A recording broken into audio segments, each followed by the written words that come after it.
Hello আমার প্রিয় ছাত্রছাত্রীরা, কিছুদিন এক্সামের কারণে ভিডিও দেওয়া বন্ধ ছিল। তো আমার এক্সাম হয়ে গেছে। তো এর পরবর্তীতে পুনরায় আমার চ্যানেলে ধারাবাহিকভাবে ভিডিও আসবে।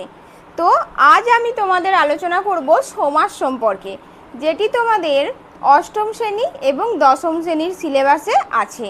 তো চলো আমরা বাংলা ব্যাকরণের খুব গুরুত্বপূর্ণ একটি অধ্যায় সমাস সম্পর্কে আমরা জেনে নিই। দেখো, সমাস বলতে গেলেই আমাদের প্রথমেই যেটা মনে রাখতে হবে, সমাস মানে হলো কতগুলো অর্থ সম্বন্ধযুক্ত পদের মিলন। সন্ধিতে কি হয়েছিল? সন্ধিতে হয়েছিল ধ্বনির মিলন, আর সমাস মানে হলো পদের মিলন। ওকে, এবং এই সমাস কথার অর্থ হলো, সমাস কথার অর্থ সংক্ষেপ বা সংক্ষেপে বলা।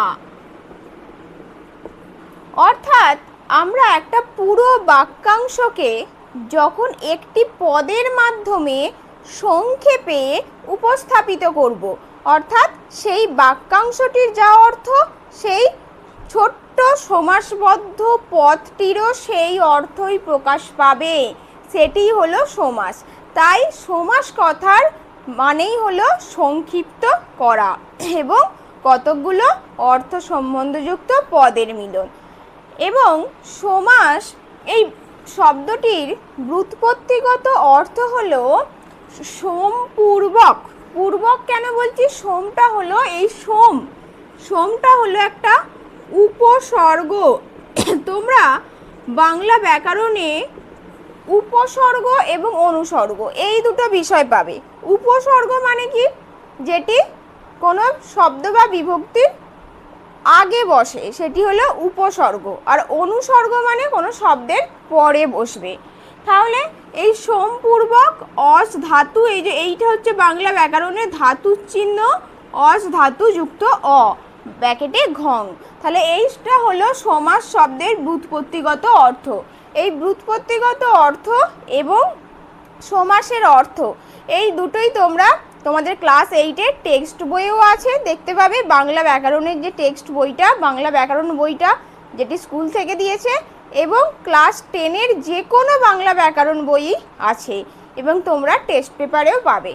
তো চলো, সমাস জানতে গেলে আমাদের সমাসের সঙ্গে সম্পর্কযুক্ত কতগুলো বিষয় আমরা জেনে নেব। দেখো, আমি ক্লাস 8-এর স্কুলের যে বাংলা ব্যাকরণ বইটি, সেটি ফলো করে পড়াচ্ছি। যে কোনো ব্যাকরণ বই তোমরা দেখতে পারো। দেখো, প্রথমেই আমরা জানবো সমুচ্চমান পদ। সমুচ্চমান পদ বলতে কি? একটি বাক্যাংশ যতগুলো পদ নিয়ে গঠিত হয় একটি সমাস গঠনের ক্ষেত্রে, সেই বাক্যাংশের প্রত্যেকটি পদকে সমুচ্চমান পদ বলে। এটা খুব গুরুত্বপূর্ণ কথা, মনে রাখবে।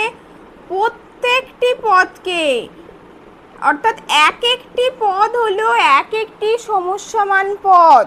যেমন উদাহরণ হিসাবে তোমরা দেখো, তোমাদের বইয়ে দেওয়া আছে,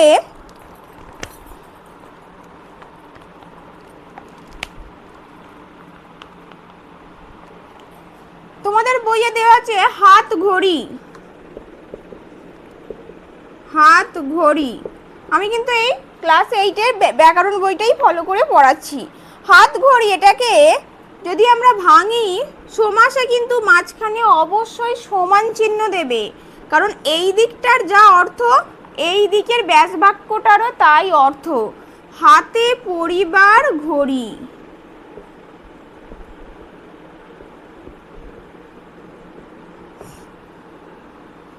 তাহলে দেখো, এই যে হাত ঘড়ি, হাতে পরিবার ঘড়ি, তাহলে এই যে হাতে পরিবার ঘড়ি, এইটি যে হলো এই যে বাক্যাংশটি, তাহলে এখানে হাতে একটা পদ, পরিবার একটা পদ, ঘড়ি একটা পদ। তাহলে এই এক একটিকে আমরা বলবো সমস্যামান পদ। অর্থাৎ হাতে একটা সমস্যামান পদ, পরিবার একটা সমস্যামান পদ, ঘড়ি একটা সমস্যামান পদ। তো আশা করছি তোমরা বুঝতে পেরেছো। এবং ব্যাস বাক্য মানে কি? কথাটার মধ্যেই দেখো পাচ্ছ ব্যাস বাক্য, অর্থাৎ বিশ্লেষণ বাক্য। অর্থাৎ যে বাক্যের মাধ্যমে আমরা সমাসটাকে বোঝাচ্ছি, বা বিশ্লেষণ করছি সমাসবদ্ধ পদটিকে, সেটি হলো ব্যাস বাক্য। সুতরাং তখন এই হাতে পরিবার ঘড়ি এই পুরো বাক্যটি হলো আমরা বলতে পারি ব্যাস বাক্য। তাহলে আমরা বলতেই পারি কতগুলি সমস্যামান পদ নিয়েই তৈরি হয় আমাদের ব্যাস বাক্য বা বিগ্রহ বাক্য বা বিশ্লেষণ বাক্য। আশা করছি তোমরা বুঝতে পেরেছো। এবং তারপর দেখো এই যে হাত ঘড়ি, এখানে কি আছে, এখানে আমরা যদি সমাসবদ্ধ পদ এটাকে বলবো বা সমস্ত পদ, কারণ কি এই সমস্ত পদগুলোর মিলনের ফলেই তো এই শব্দটা বা এই পদটা আমরা পাচ্ছি, এই পদটা আমরা পাচ্ছি। হাতে পরিবার ঘড়িও যা বোঝাচ্ছে এই পদটার মধ্যে এই সমস্ত পদগুলোই এখানে যুক্ত অবস্থায় আছে, তাই এটাকে আমরা বলবো সমস্ত পদ বা সমাসবদ্ধ পদ, মানে এখানে সমস্ত পদগুলো যুক্ত অবস্থায় আছে। তো আশা করছি তোমরা এগুলো বুঝতে পেরেছো। তোমাদের আরও কিছু আছে দেখো, পূর্বপদ পরপদ, অর্থাৎ এই যে হাতে পরিবার ঘড়ি যে ব্যাসবাক্যটা হলো, হাতেটা যেহেতু আমরা পূর্বে বা আগে পাচ্ছি তাই এটাকে বলবো পূর্বপদ এবং ঘড়ি পদটি হলো উত্তরপদ। তো এরকম প্রত্যেকটি সমাসেই পূর্বপদ, উত্তরপদ এবং মধ্যপদ আমরা পেয়ে থাকবো। তো আশা করছি এগুলো তোমরা বুঝতে পেরেছো। এবং তোমাদের বইয়ে দেখো সন্ধি ও সমাসের যে পার্থক্যটা আছে, এই পার্থক্যটাও তোমরা পড়বে। এখান থেকে দুটো বা একটি পার্থক্য খুব ভালো করে মনে রেখো। একটা একদম সহজ পার্থক্য যেটা মনে রাখবে, সমাস মানে হলো যেখানে অর্থ সম্বন্ধযুক্ত পদের মিলন, এবং সন্ধি মানে হলো সেখানে কতগুলি ধ্বনির মিলন। এটা একদমই সোজা। তো যেখানে প্রথম পার্থক্যটাই হয়ে যাচ্ছে। এবং পরবর্তীতে দেখো সন্ধিতে বিভক্তির বিষয়ের লোপের কোনো প্রয়োজন নেই বা বিভক্তি লোপের বিষয়টি নেই। সমাসে অধিকাংশ ক্ষেত্রে পূর্বপদের বিভক্তি চিহ্ন লোপ পায়, যেটি আমরা পরবর্তীতে বিভিন্ন সমাস করতে গিয়ে দেখব।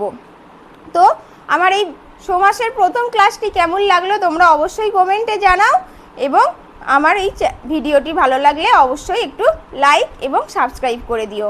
দেখা হচ্ছে পরবর্তী ভিডিওতে। দেখো রুমালটা